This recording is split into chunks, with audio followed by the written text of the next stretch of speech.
Okay, so this is to the person that said, all I can think is why I wasn't enough. My head absolutely doesn't want to think like this. My heart is a different story. I'm stuck and I'm sure I'm not the only one. Is it really that easy to flip it over? And like I said in my written message, that to flip the perspective is recognizing that you are enough, that their actions aren't a reflection of your worth, merely an ignorance to it. See, if I go through the 6 steps here, it sounds like you've got an inner conflict going on. There is a story of not enoughness and a feeling of stuck. And feelings, the emotions of what seems like confusion and conflict and doubt that you can even create this change. You're saying, is it possible? Yes, it is. It just requires, 1, the belief that it is, and then 2, actually doing it, actually making the change. So this is why I made the Breakup Guidebook, to take you through the steps. Because when I went through my horrendous breakup of experiencing full-on grief, it took me over a year to actually get to the depths of my experience where I was willing to make a change. It then took another year to figure out what I actually needed to do, and then a third year to actually do it. I don't want that for you, which is why I made the steps. Go and do the steps. It's free. Go check it out. And if I'm you, if I'm in this position of stuck in the thought of not being good enough, then there, in that, is an underlying story. See, those are the symptom stories. Those are the stories that people will spend weeks, if not months, sometimes years, reliving, reprocessing, going round in circles over and over and over again. Am I not enough? But I should be enough. But they didn't think I was enough. But I think I'm enough. And it just gets stuck. You don't get anywhere because they're not the underlying issue. They're not the underlying story. Because if it were, then that connection would be made and it wouldn't need to loop anymore. You'd just be able to carry on. So firstly, step 1 is to acknowledge the emotions, which is the doubtfulness. You're feeling doubtful that you can actually make the change you want quickly. Totally understandable.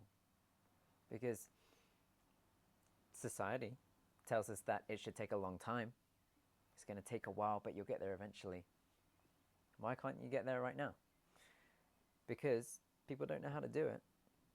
And 2, you haven't done it. So if you haven't done it and you don't know anyone who can do it, then there's going to be the doubt that it's possible. But it is possible. And it takes the right questions being asked so that the mind can make the right connections, open the right doors, and you can just flow through with ease. It's really difficult to do alone. Trust me, it took me 3 years. But all it takes is a moment, the right moment, where change happens. And for me, it was getting to the bottom of that pit of being homeless and jobless, relationshipless and hopeless. Getting to that position, right at the bottom, to then go, oh, I've got nothing else to lose now. I might as well make a change and try and salvage this and actually live a life better than this, because I'm sick and tired of it after a year, 2 years. I don't want that for you. You don't have to have that. Follow the steps. Step 1, acknowledge the emotions, acknowledge the doubtfulness, acknowledge the confusion, and figure out how to process it in a healthy way. Not just regurgitating the story to friends and family, anyone who will listen, people on Facebook. Actually process it in a healthy way. In processing the emotions in a healthy way, it creates the space to understand the underlying story. Not these conflicting stories of not enoughness and wanting to change, but actually what's at the heart of that. Way to do that, the way I did it, was with journaling. But it was slow. It's slow because if I knew the right questions to ask myself, then I would do that already and I would make the connections and allow the change. With journaling, you start to expand the story, but it can take time. If you have an effective therapist, if you have someone in your life who can ask you the right questions, not just support you in the way that we're used to being supported, which is someone listening to our stories and telling us it'll be better and telling us we're great and what we need to hear, coddling us. No, supportive person is the person who tells you the hard truths. That's what I do for people. I reflect back what I hear and I ask the insightful questions. Get that person in your life. Get the person who's going to allow you to make the connection that's missing right now, to understand the underlying story so that you can then move on and start to live a life that you want and get the things that you want and have the life that you've been dreaming of having that in this relationship you didn't find for whatever reason. Doesn't matter, it's in the past, let it go. But learn from it. And that's step 3, gratitude. There's something to learn when you recognize that underlying story.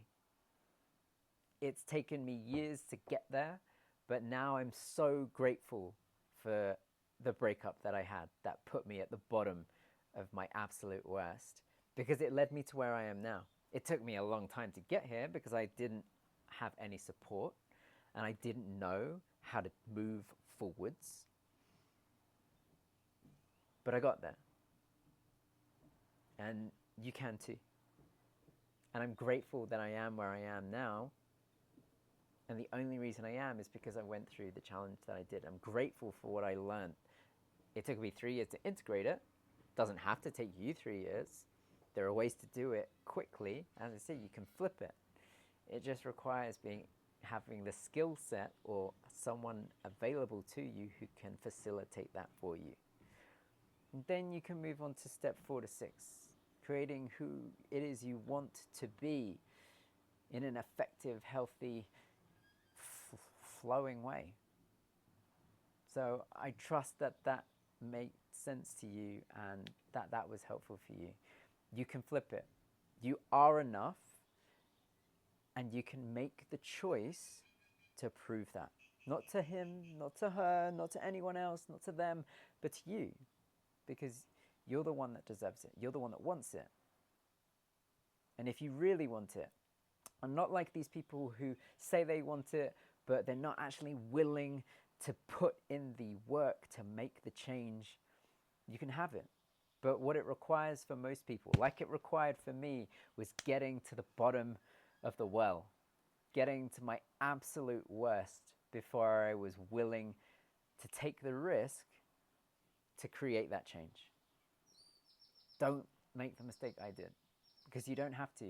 You don't have to suffer for 3 years.